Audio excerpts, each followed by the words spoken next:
Bob pulled a bottle of nitroglycerin from his pocket, just when everyone felt scared about it. Yoink! Foiled again, freak. Suddenly, Bob clutched his chest in agony. Then he staggered and collapsed to the ground. At that moment, Bob's mother pointed out the nitroglycerin was his heart medication. After examination, the doctor declared Bob dead. And you killed him. Ooh, gross. I'm touching a dead guy. The story begins with the Simpsons driving to a trendy restaurant. After arriving at the destination, the room was suddenly locked all over. Hello, Simpsons. Bob swiftly shed his disguise and appeared before the Simpsons. Soon, the Simpsons were tied up by Bob. Bob declared he'd always wanted to kill Bart, so he began constructing traps and successfully lured the Simpsons here using advertisements. Then Bob prepared to blow them up with a bomb.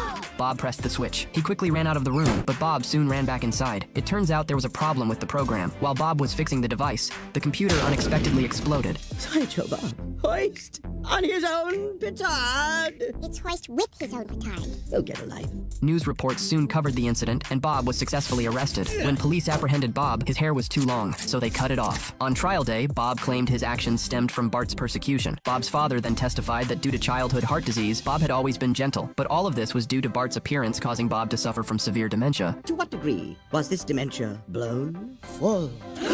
But Bart claimed it was all Bob's karma. Bob broke down crying before the judge, which sparked public outrage. People began filing complaints against Bart. He mocked my folksy ways. He cheats at Uno!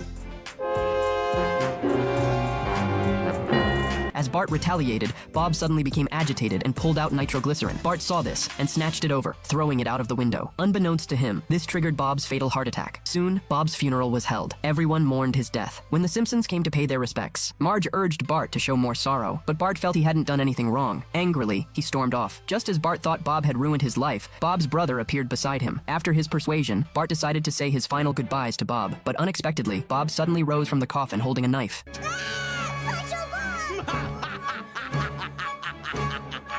Bob lifted Bart with a knife and threw him into the coffin and locked him up. He then flipped the switch to incinerate Bart. It turned out this was all Bob's plan. After faking a heart attack, he had his father administer a fake death serum. Entire family was in on the scheme. Just as they thought their scheme was about to succeed, the Simpsons arrived in time. Seeing this, Bob quickly pulled the switch to accelerate the flames. Homer immediately scattered unknown ashes over Bob, while Marge seized the moment to rescue Bart. Soon, the police arrived at the scene and successfully arrested Bob. As Bob wondered why his plan had failed, Lisa pointed out that his big feet had given him away. Why would your family pay all that extra money for the comfort of a dead man? Damn these glorious gunboats. Celebrated Bob's permanent incarceration, he suddenly emerged from the cake and launched an attack on them, but it was all just Bob's hallucination. There he goes again. You have 87 years to get used to it, Father.